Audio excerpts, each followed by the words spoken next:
Happy Patriot Friday. Welcome back to We the Future. Super excited about today's show. We've got a great episode for you. And yes, you heard me right. I said Happy Patriot Friday. Now, you've probably seen me before if you follow me on social media. You might have seen the cool swag or gear that I'm wearing. I'm currently wearing a couple pieces right now on top of my head, as well as my shirt. And if you're listening to the episode, then you'll just have to picture in your mind what cool gear I am wearing. But Patriot Gear, official Patriot Gear, that is a brand new sponsor, brand new addition. Sponsored by myself and my own money, that is, right? Nothing high tech or high level yet, but proud to announce that I am an ambassador for the brand. So it is a brand and a message that was founded or started by Ian Wendt, who is from just north of us in Idaho. Really cool brand, really good message, really good gear. I've had his gear for a couple of years now and finally got accepted as an ambassador. So I say all of that to lay out this.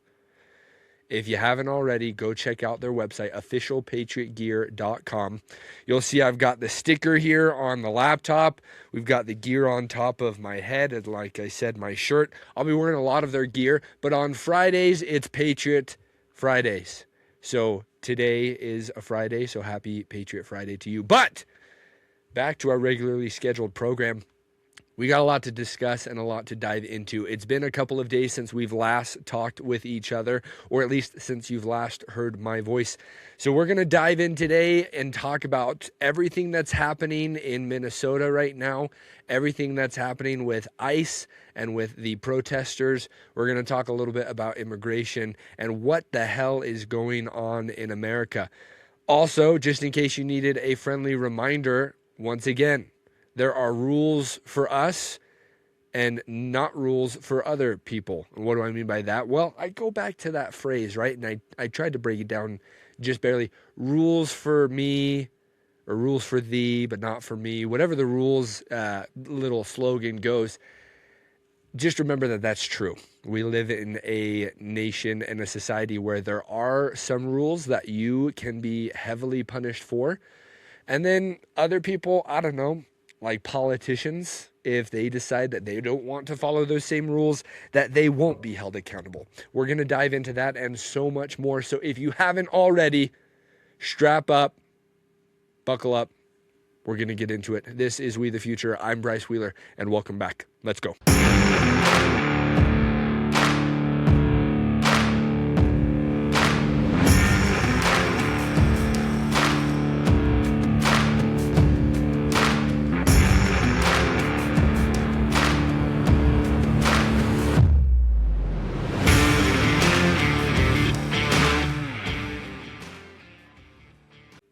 Okay, you might be thinking to yourself, Bryce, what are you talking about? Everybody here in the country, in America, we follow rules. We are law-abiding citizens. We pay our taxes on time. We don't ever commit any fraud. If we break the law, we turn ourselves in. We are self-governing, and we are just upstanding citizens. And if you're saying that, maybe that's you, maybe that's me. I would agree with you. That's probably how we should be. But we live in 2026. That's not how it currently is. And if you don't know what I'm talking about, let's back it up. Last weekend on Sunday, there was a group of protesters who decided that they wanted to enter into a Christian church in Minnesota. Now, if you don't know what the consequences for that, or if you don't even know why that would be a problem, let me spell it out for you like this. Back during the Biden administration, there were some older folks, we'll call them, not aging anybody out here, that decided that they wanted to pray, simply pray outside of abortion clinics, outside of Planned Parenthood centers. And for that, they were arrested. They were charged for violating something called the FACE Act. And if you don't know what the FACE Act is, yes, you heard me correctly. I'm not just talking about some brand new skincare regime. We're talking about the FACE Act itself, FACE. Now, what is the FACE Act? It's the Freedom of Access to Clinical Entrances Act. Okay, now I'm going to read off of this here. So if you're listening, it'll sound like it's me. If you're watching, you'll notice my eyes aren't at you. It was enacted in 1994. It's a federal law prohibiting the use of force, the threat of force, or physical obstruction to injure, intimidate, or interfere with anyone obtaining or providing reproductive health services, including abortion, as well as protecting places of religious worship. Violations can lead to federal felony or misdemeanor charges, imprisonment, and civil penalties. So why do I bring that up? Why are we talking about somebody's face? Okay, well, the FACE Act. Those individuals who decided that they wanted to pray outside of abortion clinics, they were charged with that. They were charged in violation of the FACE Act. And now, fast forward to 2026, last Sunday, we have a group of protesters who they thought, hey, this seems like a really good idea. Let's try this out. They entered into a Christian church. They decided to not only antagonize the people that were there worshiping, but they decided to scream, to yell at both the preacher or the pastor, not sure what denomination of Christianity this was, but they decided that they wanted to scream in their face and get their message across that way. And if you don't know what I'm talking about, let me just give you a little bit of a snippet here. We're just going to take a listen to what we've got. So let me pull this up for you. That way we all understand what I'm talking about. Now, if you're going to watch, this is going to obviously be a video that you can see.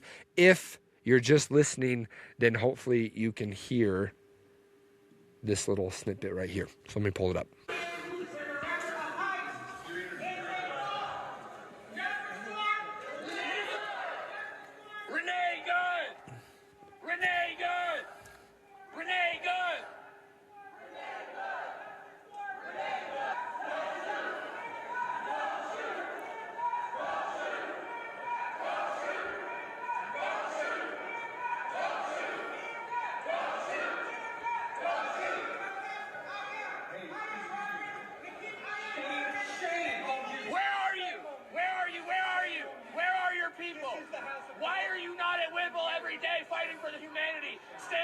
People, where are you? You drink your coffee, you got your jewelry, you have your nice clothes, but what do you do? What do you do to stand up for your Somali and Latino communities?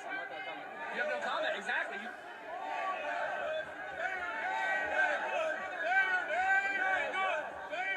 Renee, good. Renee, good.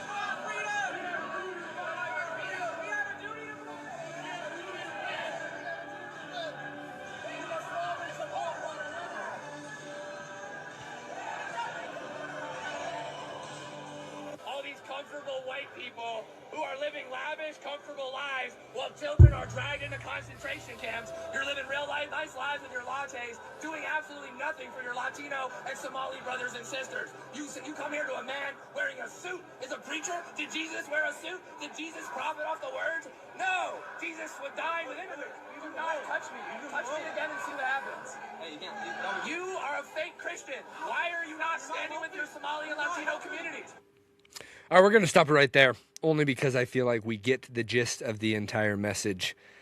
Isn't it funny, and this is one of the many points that I'd like to make, isn't it funny that people who clearly aren't Christian are the ones that are the loudest in telling us Christians how we should act or what we should be doing? So we're going to get into arrests that have happened because of that, because at the end of the day, that was clear violation of the FACE Act, which is why I brought it up to begin with. You cannot go into a church, regardless of how good you feel the message or the brand that you're trying to represent is. And in this case, the deportations and obviously the protests against the ICE agents that are in Minnesota. Regardless of how you feel, you can't do that, okay?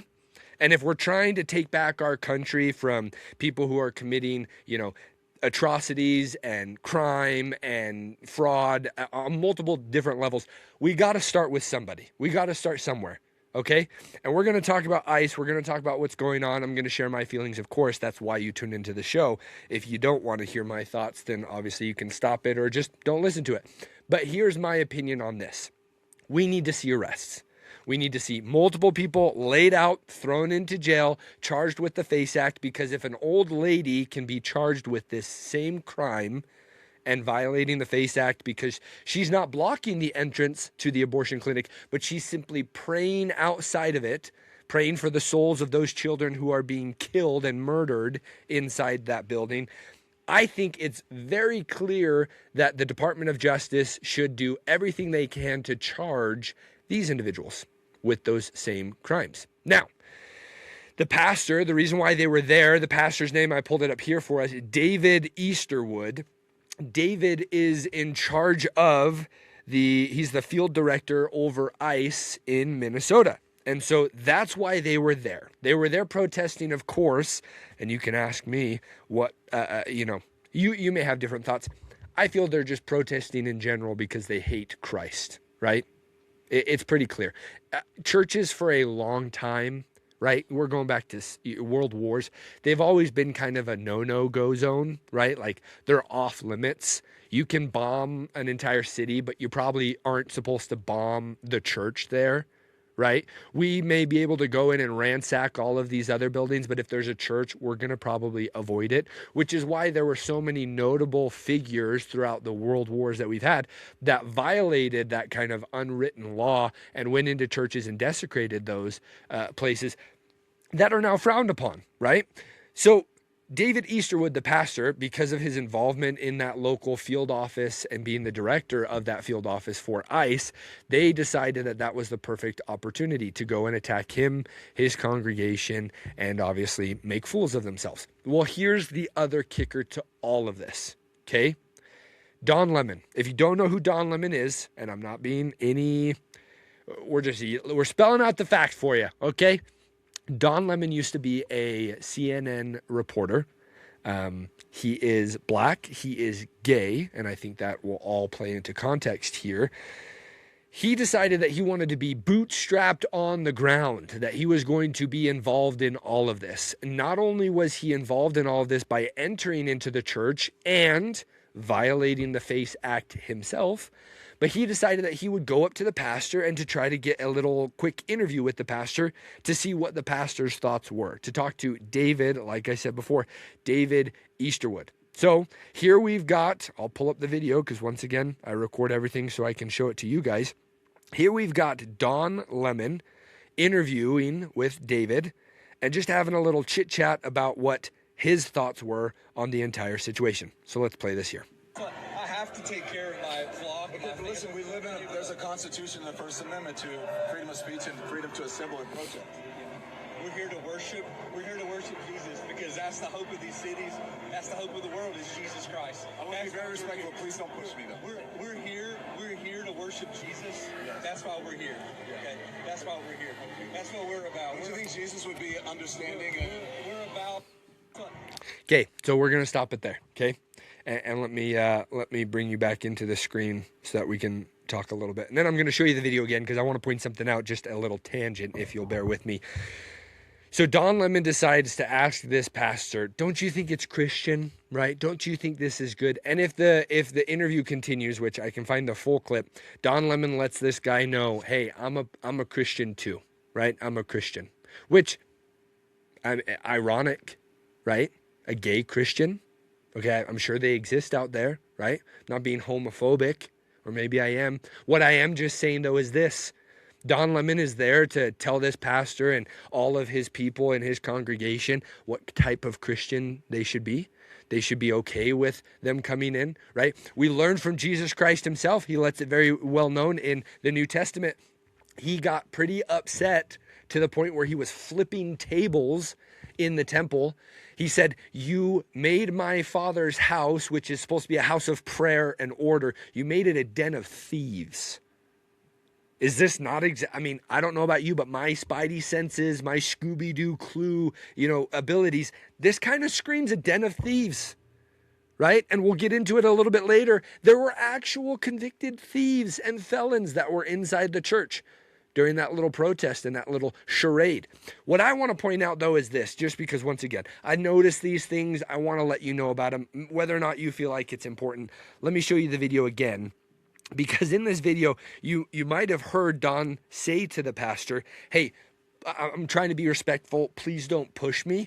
Let's watch what Don does to the pastor before Don even says that. So I'm going to try to get the mouse out of the way if you're watching the video. And if you're listening, once again, go back and watch the YouTube video, or I'll probably splice together a little reel and throw it up on Instagram. You can catch it there. So let's watch this little video real quick. Listen, we live in there's a constitution. Okay. First Amendment to I'm going to pause it there. Look, we're going to go a little detective mode. So bear with me, okay? Let me go back a few seconds. Watch it again. Watch what Donnie Boy does to this pastor. The pastor's saying, look, I got to be with my flock. I got to be with my congregation. Starts to pull away and walk away from Don. Watch Don's left arm. Watch his arm in the background. Watch what he does to this pastor. listen, we live in there's a constitution. Right there. Did you catch it? Freedom of speech and freedom to assemble. He grabs the pastor, the arm, the back, and he clearly touches the pastor to try to say, hey, you're not leaving right now. I'm still talking with you, dude. And then watch what happens. The pastor then puts his hand up, puts his hand on Don's arm. That's the hope of these cities. That's the hope of the world is Jesus Christ. I want to be very respectful. Please don't push me, though. And then crybaby boy Don says, hey, I'm trying to be respectful here, even though I'm desecrating this church and I interrupted your service and I'm kind of being a dick, but please don't push me. Give me a freaking break, right? When life gives you lemons, apparently you're not allowed to squeeze them and make lemonade, or else you'll make Don Lemon mad. Oh, so sad. So this just, it freaking churns my butter. It gets me so freaking upset because guess what? Well, it was announced.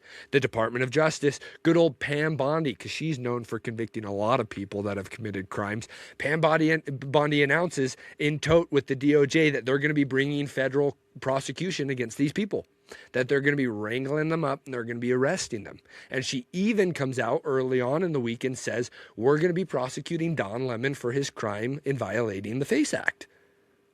Great. Love it. Full support. This might be one of the first things that Pam Bondi does in her, now second year in her office administrator role as, head of the Department of Justice that I actually agree with. So go ahead. Make my freaking day, Pam. Hold somebody accountable. Finally.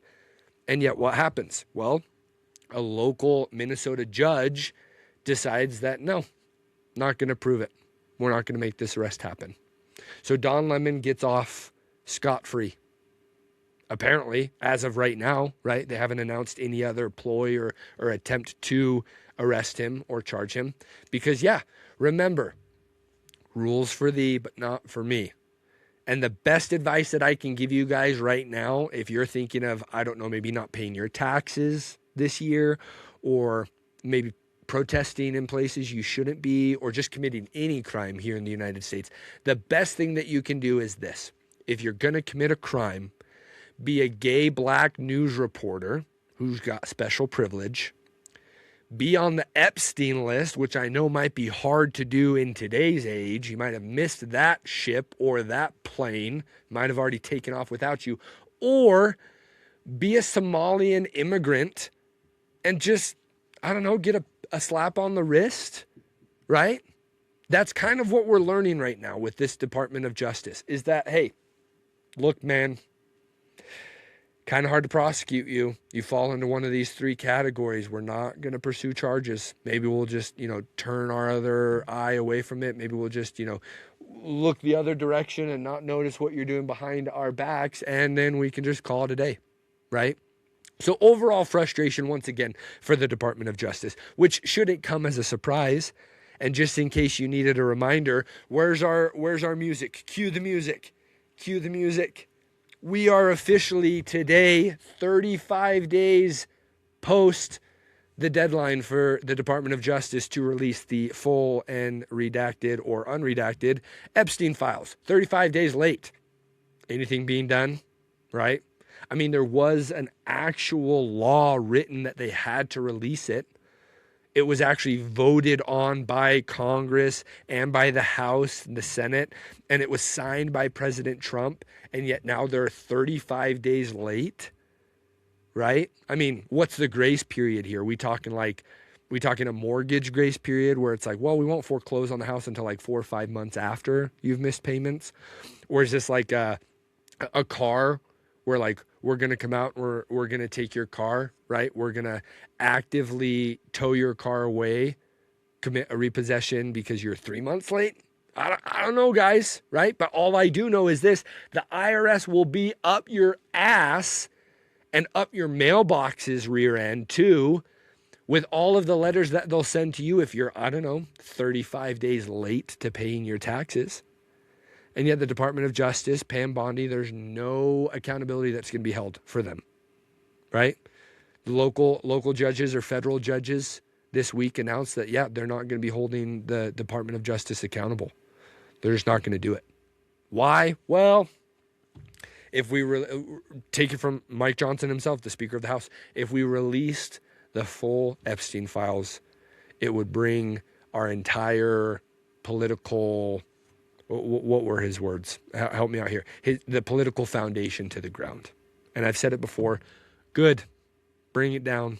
It needs to collapse. That's where we're at right now, right? That's kind of how I feel. So, but let's talk about something even more crazy, okay? As if protesters in churches wasn't enough, let's talk about why we're seeing all of this news, why we're seeing all of this uprising about ICE, okay? ICE, baby.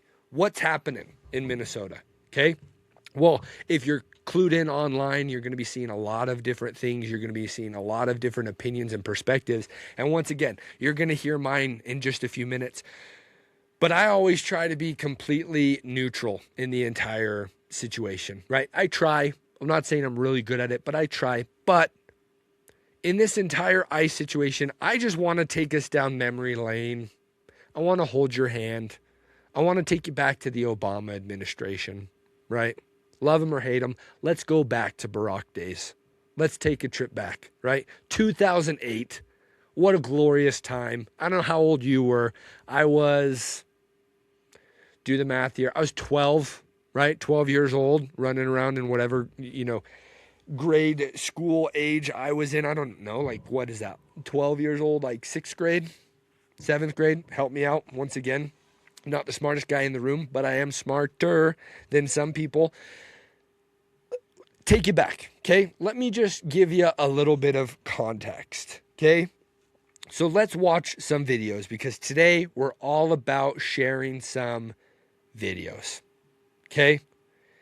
Here's a video real quick of President Obama himself talking about immigration and how his administration was going to tackle immigration. So let's take a look at Obama real quick. The problem that we have. We've had 5 million undocumented workers come over the borders since George Bush took office. It has become an extraordinary problem. And the reason the American people are concerned is because they are seeing their own economic position slip away. And oftentimes, employers are exploiting these undocumented workers. They're not paying the minimum wage. They're not observing worker safety laws. And so what we have to do is create a comprehensive solution to the problem. Now, I have already stated that as president, I will make sure that we finally have the kind of border security that we need.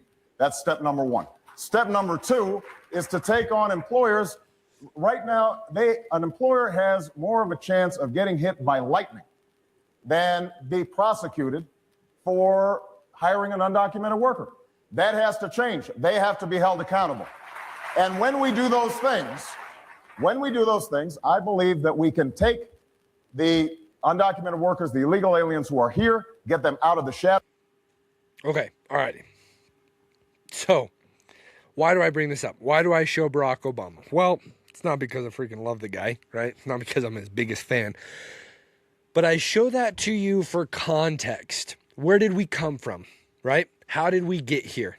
Okay, this immigration problem that is happening right now under the Trump administration. Trump just happens to be the guy in office. Okay, this has been for at least my entire adult life as well as my childhood. This has always been a problem that America has faced.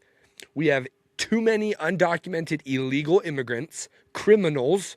You're right, I said it, illegal immigrants.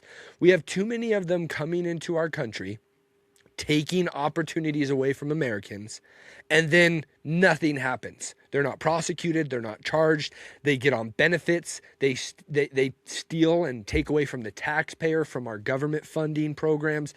All of that's true. And it's not just a Trump problem, right? Trump's dealing with Biden's lack of care and closing of the borders. Well, Biden inherited the situation from Trump before, and Trump inherited it from Obama before, and Obama to Bush, and Bush to Clinton, and Clinton to Bush, and just so on and so forth. It's always been just this giant ramp of an issue, okay? It's just progressively gotten worse and worse over the last couple of decades, okay? But let me paint something specifically clear for you, okay? I want to run through some numbers, some actual figures and facts so that we can talk about what's going on and why it's not really, I'm getting ahead of myself. Let me just pause. Let me breathe. Let me take a breath. Take a breath with me. Inhale through the nose, exhale through the mouth. Let me show you one more clip, and then we're going to get to what I want to talk about, okay? All of it's good. This is a good rant. It's good little, get it out of the system. Hopefully it sits well with you. If it doesn't, keep watching, because if it doesn't sit well with you now, hopefully this video will change your mind, okay?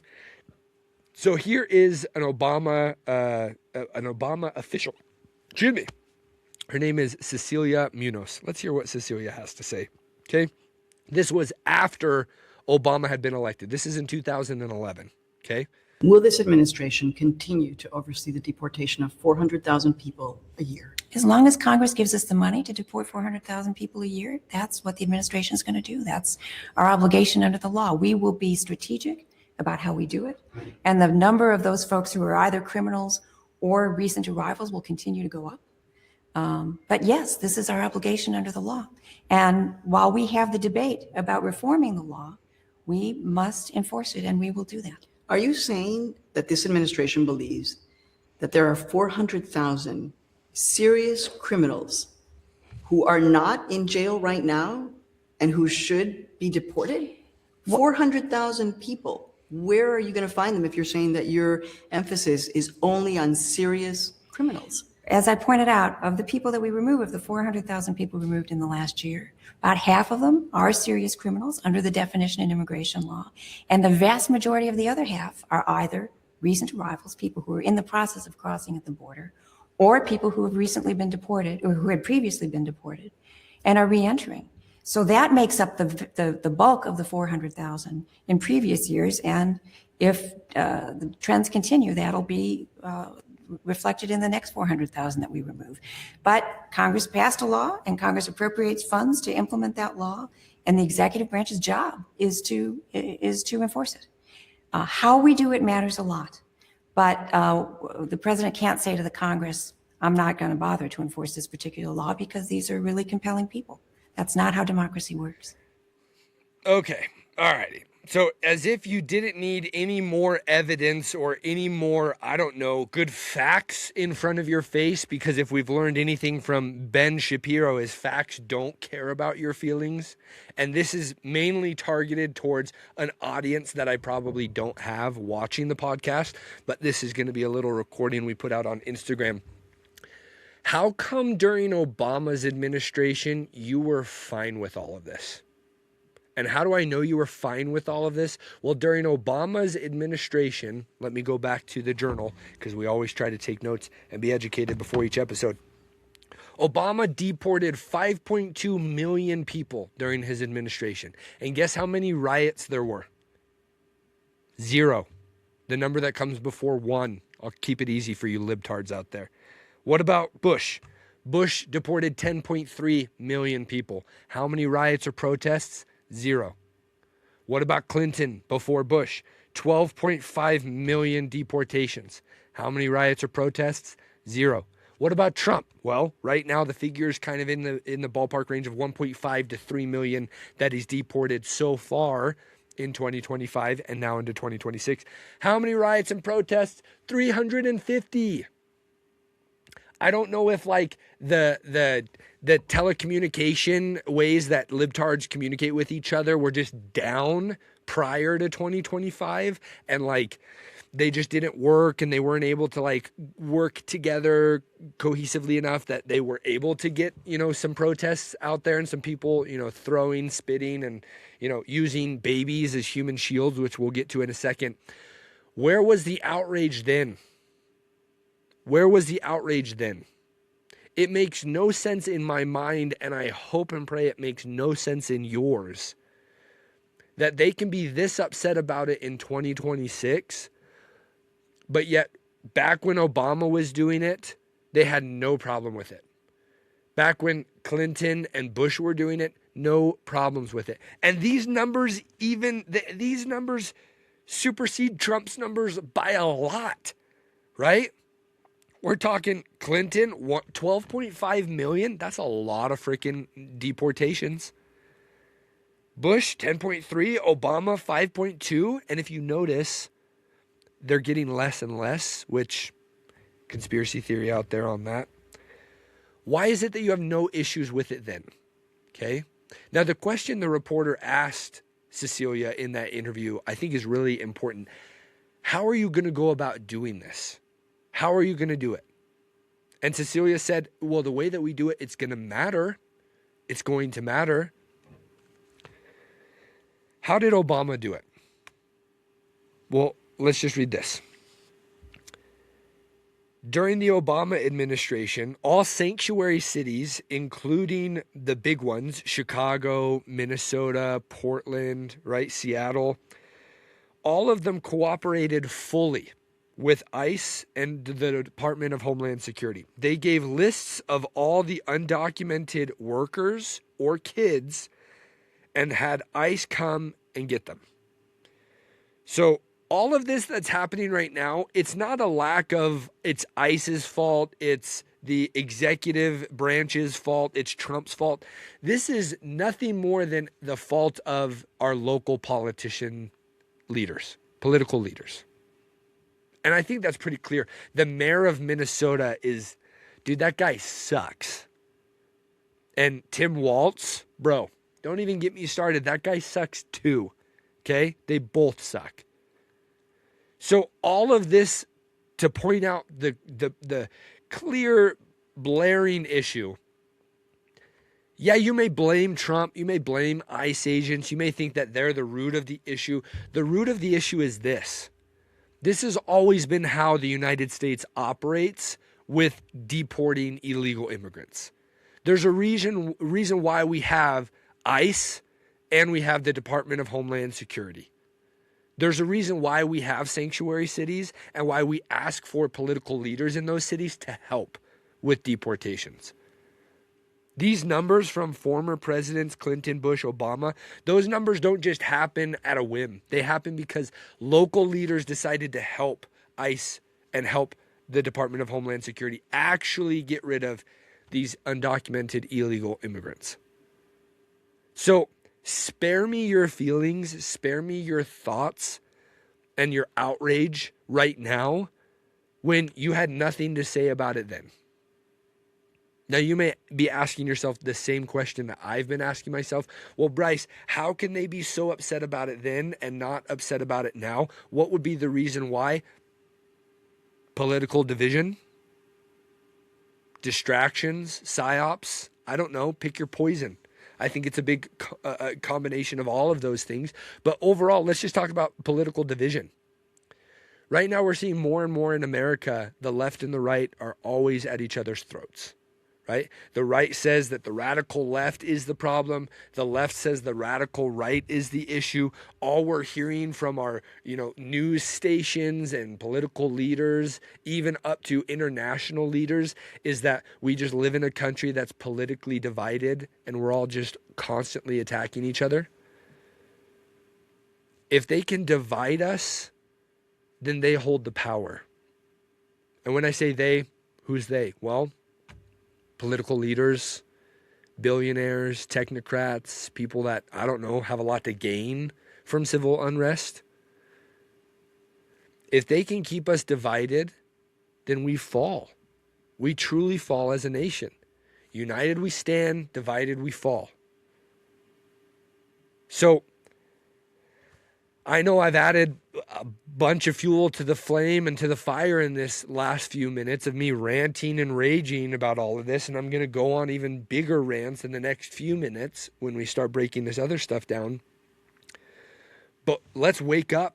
Let's smell the Folgers coffee, right? Is it Folders or Folgers? I don't know. I don't drink coffee. Wake up and smell the roses. If they can keep us divided, then we're constantly going to be attacking each other and not looking at the people behind us, above us, to the side of us, who are actually pulling some serious strings, committing atrocities, and committing crimes against us, the people, right? How many times do you hear people talk about the Epstein files nowadays? Are there protests and riots because they're 35 days late? No. But are there protests and rioting happening because of ICE? Yeah. Are there crazy people on both sides of the aisle? Yeah, you've got people like on the right that are going up there and they're putting themselves in the middle of this, and they're actively fighting with people on the left and, holding up signs and just creating even more division. You've got retarded people on the right and retarded people on the left. So I get all of the outrage and the outcry, but let's bring the temperature down a little, right? Let's try to focus on the common goal and the common enemy. And this leads perfectly into my next point. All of these people that are just out of their minds upset about ICE deporting illegal immigrants and going after criminals that are here illegally from other countries. Where was your outcry when all of these women were raped and tortured and killed? We have so many young women in America, so many children, so many just people that have died, Americans, good American citizens that have died at the hands of illegal immigrants. Whether it's convicted rapists or felons that have come from other countries that have killed and murdered and raped people here in America. Whether it's child abusers that have come here and repeated their offenses. Whether it's illegal immigrants that are coming here and obtaining driver's license in these sanctuary states, getting their CDL permits illegally or just passing the test miraculously, getting out on the open highways and freeways of our country and killing people in accidents. We saw that happen so many times last year. Have we all just forgotten about that? Where's the outrage over that? I know I'm pretty freaking upset about all of that still, because the accountability hand just continues to sit above and hover over all the people that I'd like to see it hold accountable. So I get that you're upset about all of this, but this is the rule of law. You even heard it from the Obama administration director lady, right? Cecilia Munoz. She even said so herself. Congress passes a law. And the job of the actual president and the job of that entire department, right? The judicial branch, the executive branch, is to uphold those laws. Have we truly forgotten that that's how we exist as a society, as a civilization? If we have no sanctity, if we have no sovereignty as a country, just burn the walls down.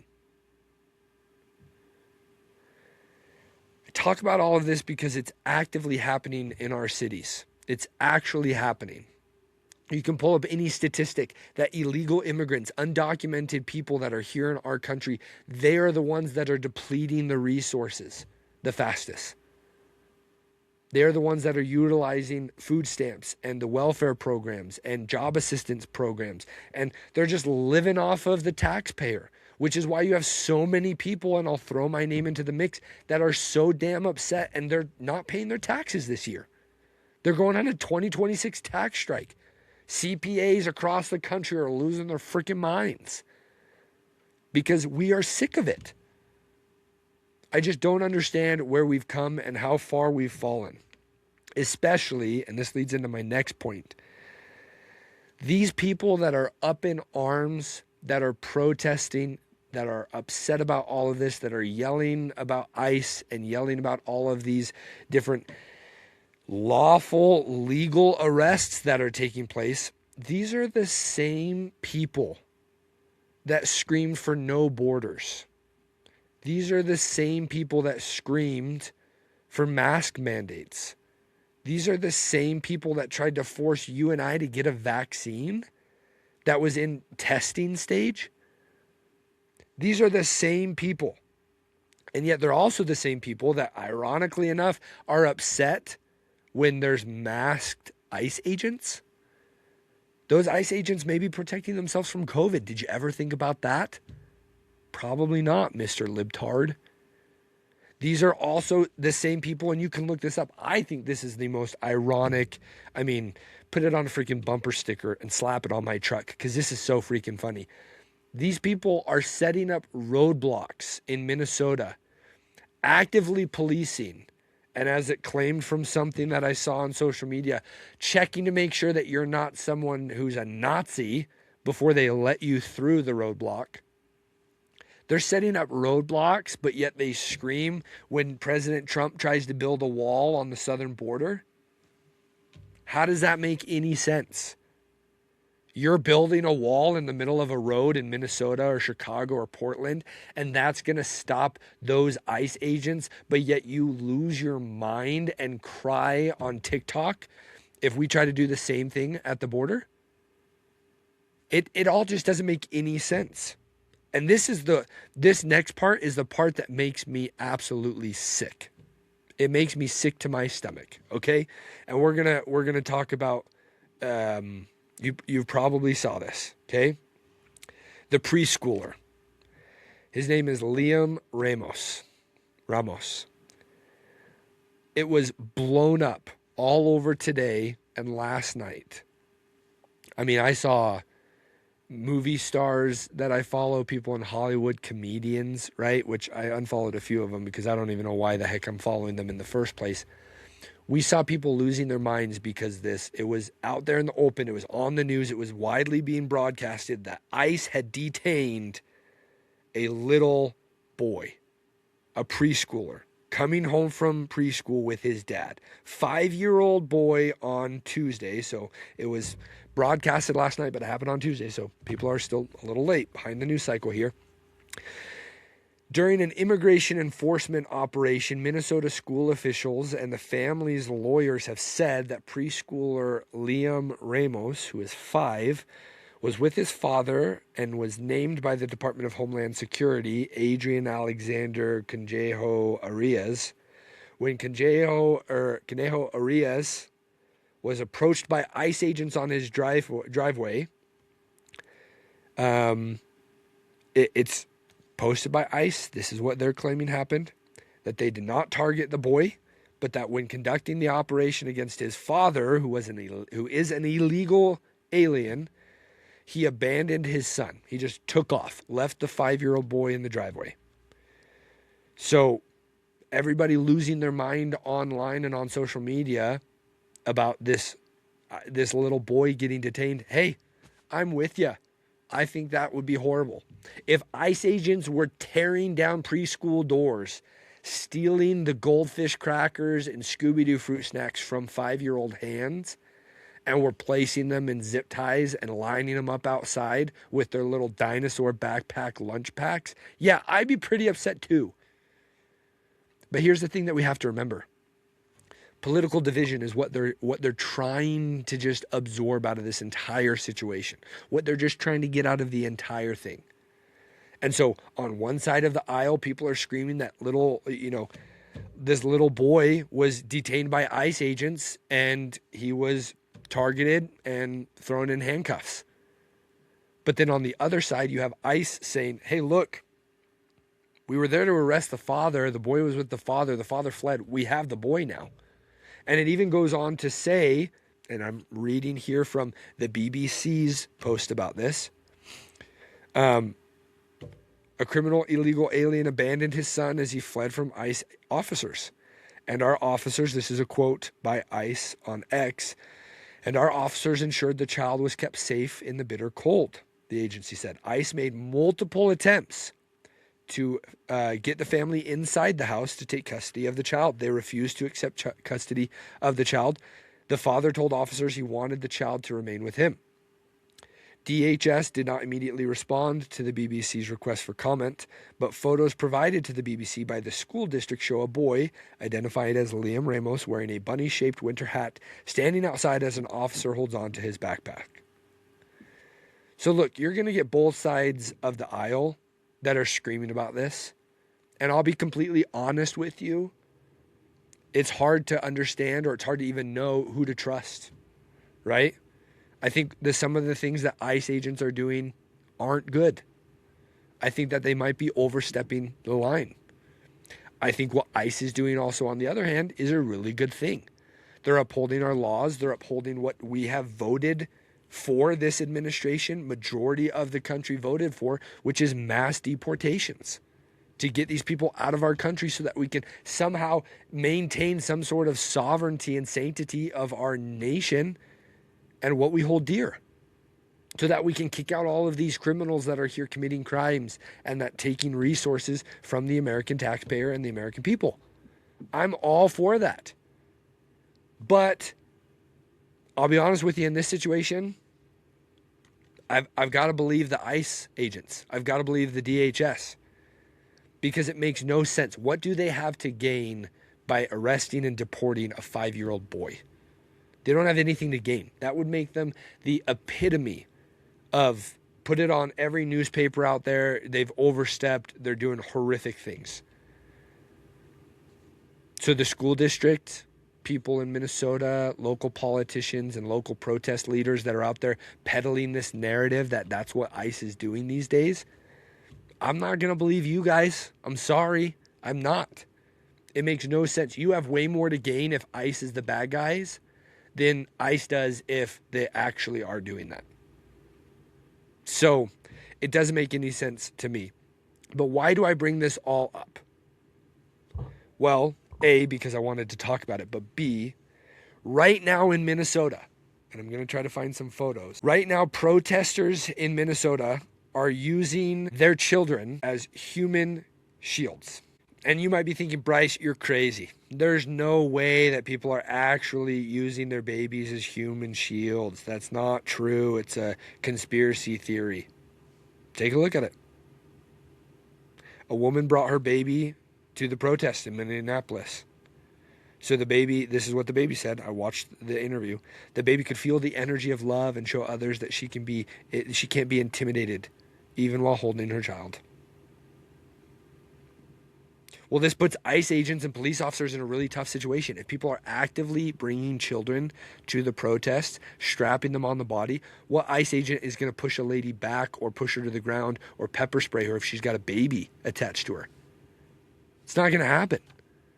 So you've got these crazy, idiot, retarded leftists or just protesters. Hell, I don't know if that lady's a Republican. At this point, it wouldn't surprise me.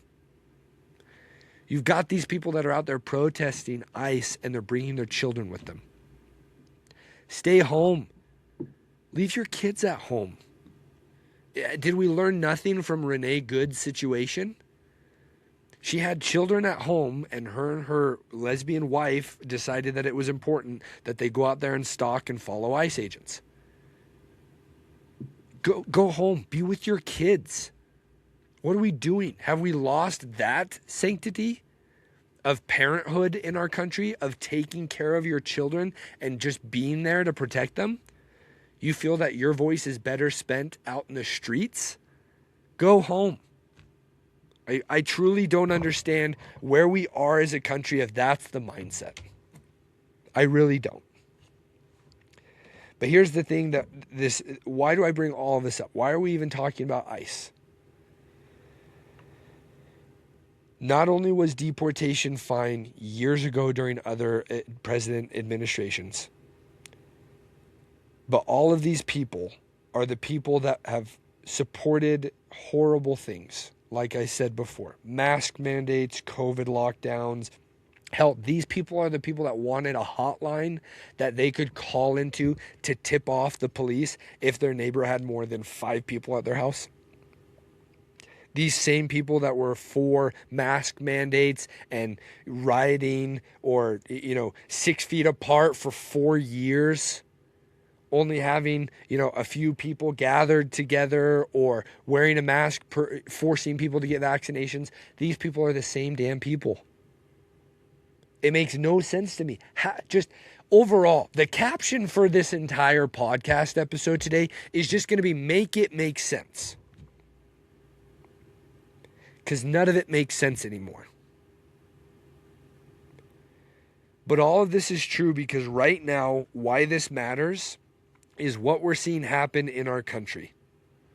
And what we're seeing happen in our country is we are seeing illegal immigrants not only take opportunities from people, from Americans, we're seeing illegal immigrants take resources. We're seeing illegal immigrants vote. We're seeing them steal billions and billions of dollars. And what do I mean by all of that? Just so we're clear right now, this is actually happening. You can look it up. Illegal immigrants are voting. They are stealing billions. The Minneapolis child daycare fraud has opened the eyes to so many other states that are actually doing this.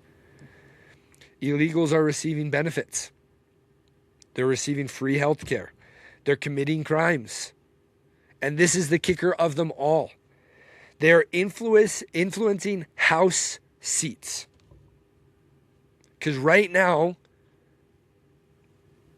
the House, it bases how many representatives it has based off of the population of different areas of each state. So you may not feel like this is a really big issue. You may feel like, hey, let's go easy on the illegals. I'm fine if they take my taxpayer dollars. But this is going to affect elections. Excuse me. Ranting too much. Got to take a break. There's your little plug. First Form Energy. Try it out. 7-Eleven. This is going to affect actual elections. Because if the population of an area, I'm blanking on the name here. If the population of an area in a state increases, the number of House of Representative reps that they have will also increase. They are changing right now the electoral college numbers. All of this matters. Because if we're somehow still going to try to be on the same mindset and mind frame of we can still vote our way out of all of this BS, we can't have that happening in our country. We can't have our House numbers and our House of Representatives change based off of how many illegal immigrants are in an area. It can't happen.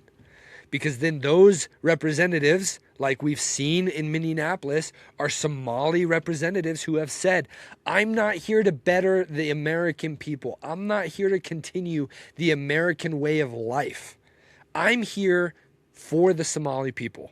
I'm here to represent them. And if you don't think it's happening in your own backyard, it's happening in Utah.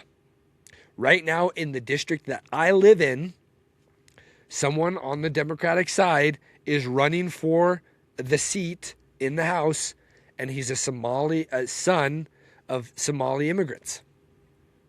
And he's running right now to try to win. He's in the election, this coming election, this midterms.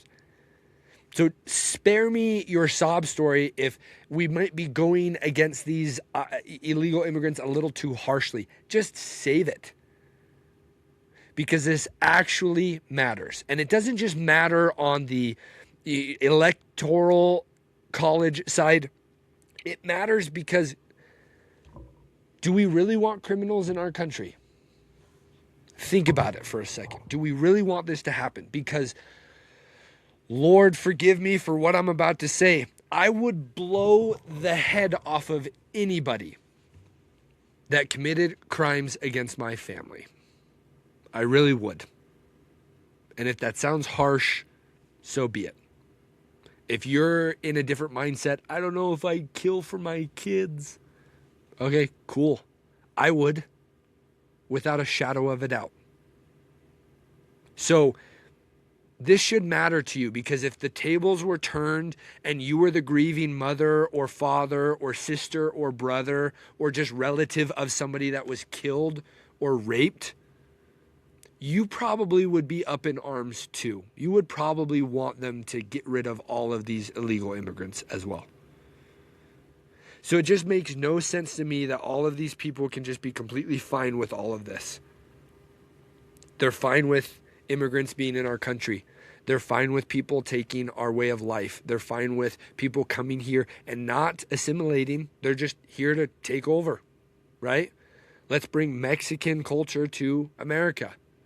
Let's bring Somalian culture to America.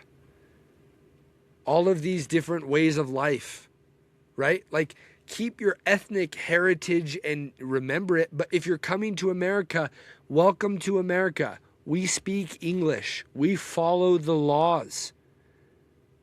We make sure that when we come here, we actually integrate with American way of life. But yet we're seeing is we are truly being defeated from the inside out.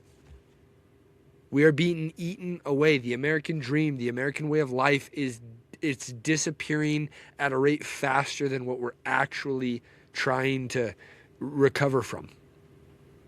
I mean, for example, look at the birth rate right now in the United States. It's like 1.3. I looked it up last weekend just because I was curious. It's like 1.3, which means 1.3 kids per couple is had here in America. In order for a population to not be in decline and to continue to stay either steady or stagnant or to grow, you have to have a birth rate of above 2. It's like 2 something. And yet we're at 1.3. Find me the birth rate of Somalian illegal immigrants. It's probably like 8. Find me the birth rate of Jewish people in the, upper Midwest that are also committing crimes and living off of our dime as taxpayers. Their birth rate is astronomically high. So all of these illegal immigrants, they're coming here, they're living off of our benefits, they're having kids at a rate faster than Americans are having kids, which fast forward 2, 3, maybe even sooner decades, we're going to see the American way of life gone. And I don't want you to think I'm trying to get it twisted here. I am trying to preserve that. I am trying to preserve that way of life. I am trying to continue to build on and build something for my kids to have when they're older, for their kids to have, for generations, so on and so forth. I'm trying to preserve the way of life. So if that makes me a nationalist, an American nationalist, so be it. That's a term that is frowned upon. No, it just means that you actually care about your nation and you hold the values that your nation ties and the values that your nation holds dear to. You value those and you're trying to make it so that those things actually can live on. So for all of these people up in arms, all of these people upset, just remember this. We're talking about criminals. We're talking about people who came here illegally. If you want to come here legally, if you want to go through due process, and if you want that to happen, do it. I know plenty of people, friends of mine, close friends that have done this, that are now actual citizens here in America because they've done it through the proper channels. Do it the right way. We're not going to have any issues with that. But us opening our borders and our arms wide open and our checkbooks just ready to write anybody and everybody a check when they come here to America, that's when we start to see what happened here, what's happening in Europe. And if you don't know what's happening in Europe, the entire nation of Europe, European countries are just being overran by all of these immigrants who are not upholding the European way of life, and they're just completely trashing and destroying those cities. I don't want that here in America, and I hope you feel the same way. I really do. All right, let's move on to something else. Last thing I kind of want to talk about before we end today's episode I want to talk about what we're seeing right now in America with our freedom of speech. We're seeing our First Amendment right that was not just written in the founding documents of America by some of our founding leaders, good old George Washington behind me to boot. Our way of life and our protection of our freedom of speech that wasn't just given to us by our founding fathers, but given to us by our God, by our Father in heaven, we're seeing that completely stripped away. And if you don't know what I'm talking about, we are seeing right now in America, there are laws that are being passed that you cannot criticize a certain group of people, a certain government, a certain nation, a certain way of life. I don't even know what falls into the category anymore because they keep moving the goalpost so much that it just keeps changing every single day. Every single day you have to check the Anti-Defamation League's website, the ADL's website, to see what is deemed inappropriate speech. And I'm talking about the word anti-Semitic or anti-Semitism. Because anti-Semitism used to mean that you were saying things against Jewish people, people of the Jewish faith, the Jewish ethnic background, right? Kind of like racism against black people, or Asian people, I guess, fall into racism too. That's what it used to mean. But now, people like yours truly can be called anti-Semitic online from people who are keyboard warriors, or people that deem that, hey, you're talking too much about a certain government or a certain nation in the Middle East that's supposed to be our greatest ally, so you can't do that anymore because now you're an anti-Semite. Now, if I just even point out things like, I don't know, Bibi Netanyahu comes to the White House a lot. AIPAC, they seem to control a lot of our elected officials. Or, you know, the Christian Zionists seem to rule a lot of our, clergy or the pastors or Christian leaders here in America. Now, if I say any of those things, which I just did, so it's on the record, now I can be deemed and called an anti-Semite. That's what we're seeing right now, and we are actually seeing laws passed here in America that you can't say those things anymore. And if that wasn't already a step too far down a road that I don't think we want to go down, which is why we have our First Amendment, and then we have our Second to back it and to protect it. What we're also seeing in America happen right now is we are seeing politicians, political leaders use the police and come out and target citizens in America for things that they say online. I'm at this point waiting for the knock on my door for things that I've said. And I don't even say things that are bad. If people want to belong to the Jewish religion, if they're ethnic Jewish, okay, fine. I don't have a problem with that. I have a problem with your prime minister. I have a problem with the Jewish nation and what they're doing to the world. I have a problem with their involvement in America. I have a problem with AIPAC influencing and buying out our political leaders.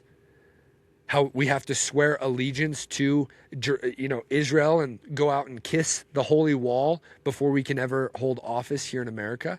That's what I have a problem with. I have a problem with social media platforms now telling me that I can't say any of those things because now I'm an anti-Semite.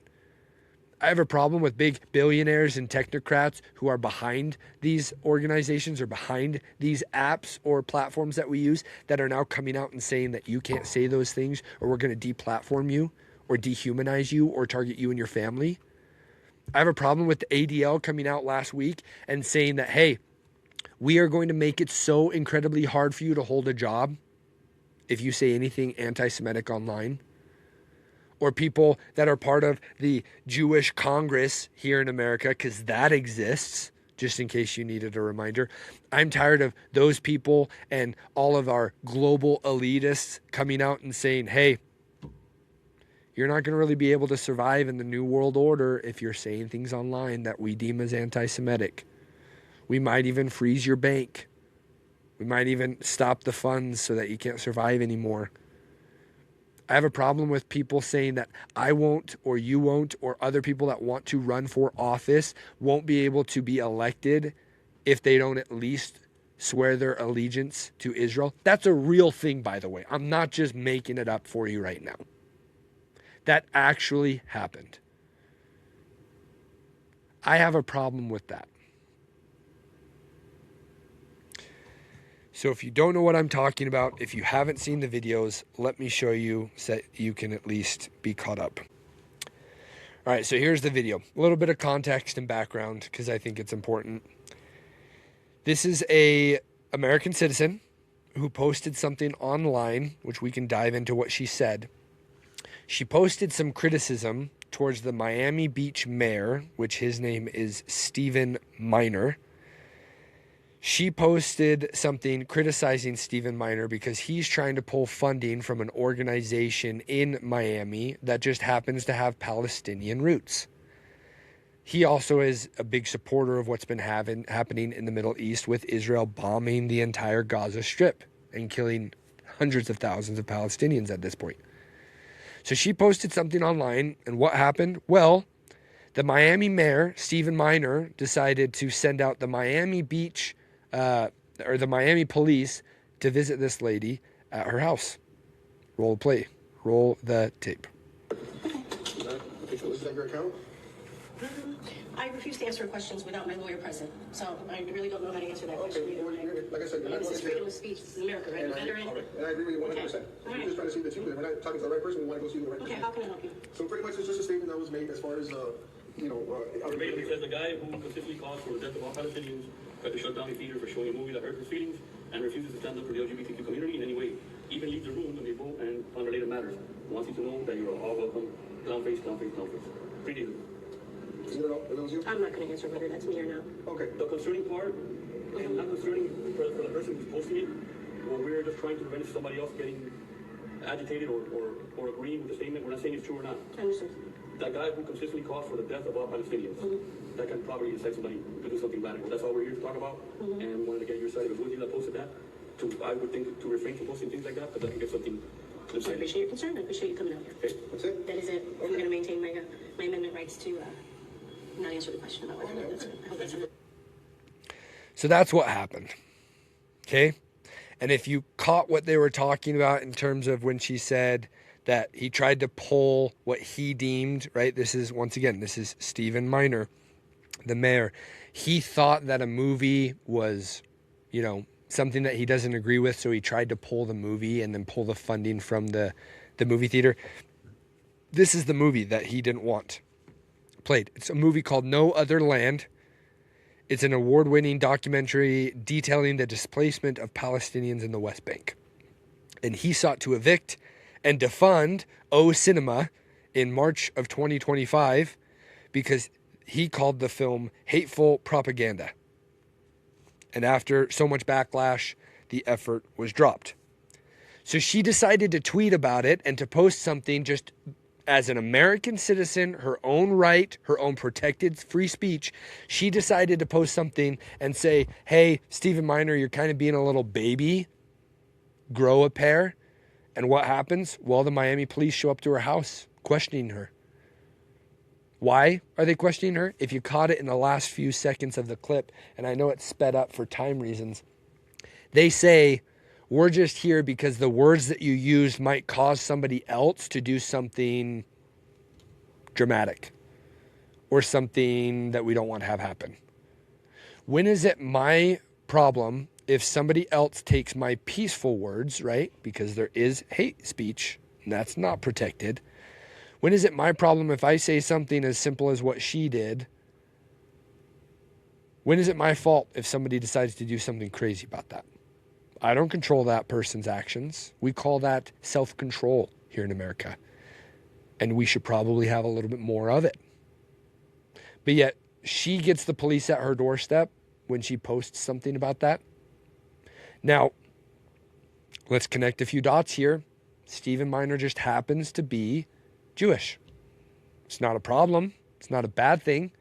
But yet, it probably makes a little bit more sense now why he would be upset about a movie talking about the displacement of Palestinians from the West Bank, why he probably would be a little upset about that. Well, just in case you needed even more examples, let me show this next example to you. This one comes from Texas, where basically the exact same situation happens. So let me share this with you here. Pull it up. Bear with me real quick. And here we go. We're here because of the comments you made online about the Jewish community. Are you So what? I'm saying, are you? I have a freedom of speech, dude. Yeah, no, we get that. I get that. We gotta make sure that you're not. Do you have a warrant? No, that's why we're. Yeah, you see that sign? Yeah. See how it says no soliciting? What you're doing is basically soliciting. You understand that, right? Yeah. It means you're not welcomed here. Okay. Okay. Bye. Okay. Stay off the lawn, please. This is what they're doing, guys. You make comments about the Jews online, they'll fucking show up at your door. This is what they do. This is freedom of speech. This is how much control Israel has over our country. Once again, I don't know what that guy said, but based off of that video, I'm pretty upset about it. When we no longer can criticize a group of people or somebody, or just, I don't know, just show our displeasure, that's when we no longer have our First Amendment right. And George Orwell said it best when he said, if you want to know who rules over you, look at who you're not allowed to criticize. We've talked about it before on this podcast, and you may call me a conspiracy theorist. That's fine. You know it. I like that word. Be careful using that around me because I get a little turned on. We're starting to see something happen, and it's not just happening in America. Just the other day, Australia, a country that I hold near and dear to my heart because I served an LDS mission there, Australian government just passed a law on anti-Semitic speech. So no longer does freedom of speech exist in Australia anymore. So, once again, you can say that it's one giant conspiracy, but when I have more power and more freedom in this country to criticize my own elected leaders and my own government than I do the nation or government of Israel, make it make sense. Because it doesn't make any sense to me. And if you feel like you can make it actually make sense and spell it out for me in a way that will be understood, please message me. Leave it in the comment section. Because it doesn't make any sense to me. But if that's happening in America, that's when we truly have fallen as a country. And that's when we're going down a path that I don't think we want to go down. And I said this the other day on social media, and I'm going to say it again. I have family that are in our police force. And I've had the same conversation with them that I'm about to say to all of you, the few of you who are watching at least.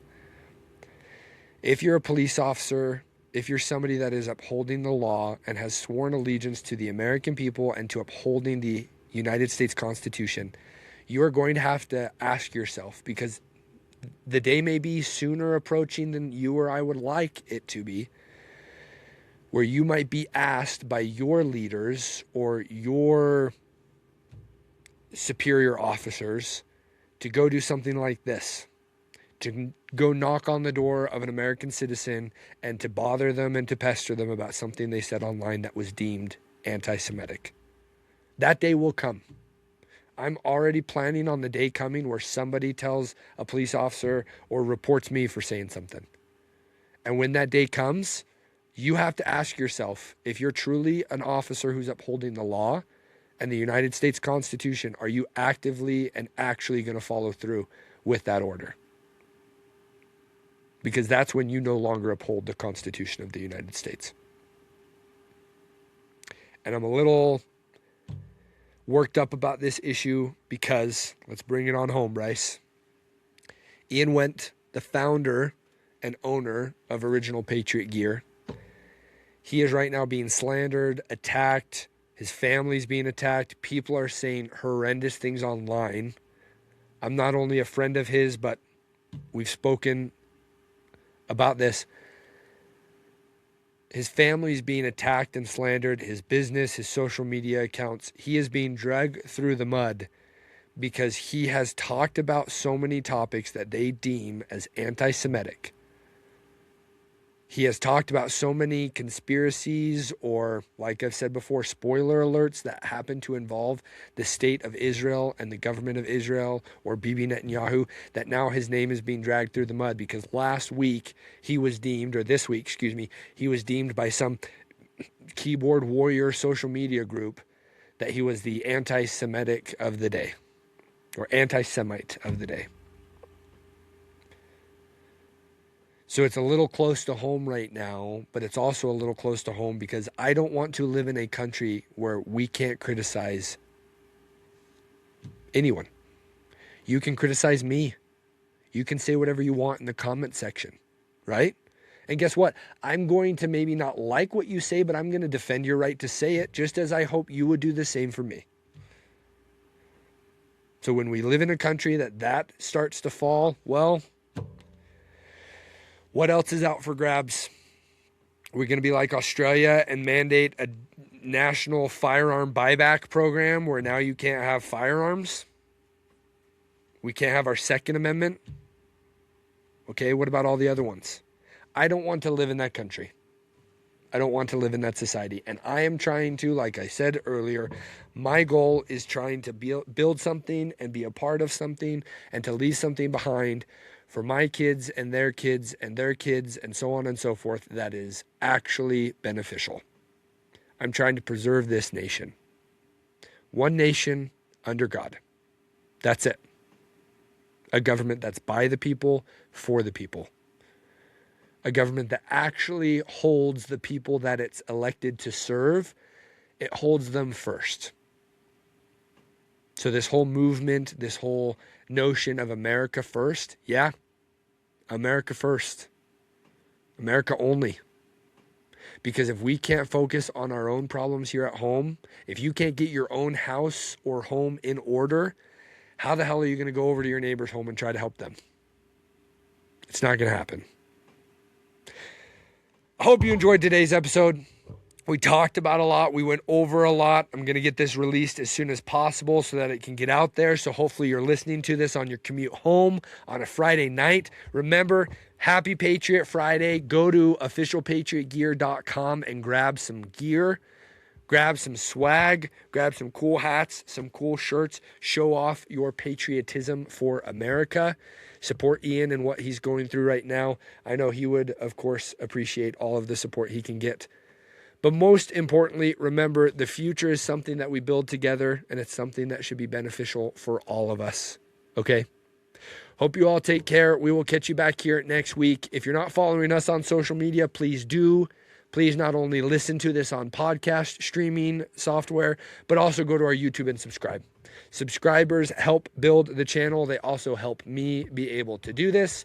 Follow me. I've changed my Instagram handle. So if you're wondering where @WeTheFuture_USA went, I changed it now to @Real Bryce Wheeler. So you can follow me there. You can find me on X @Bryce_Wheeler1. And of course, you can find us on all of your podcast streaming platforms and Rumble.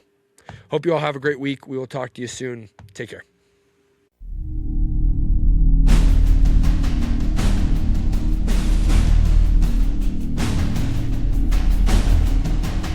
The future isn't given. It's built. Built by people who stand up, speak out, and take responsibility for their country. This is We the Future with Bryce Wheeler.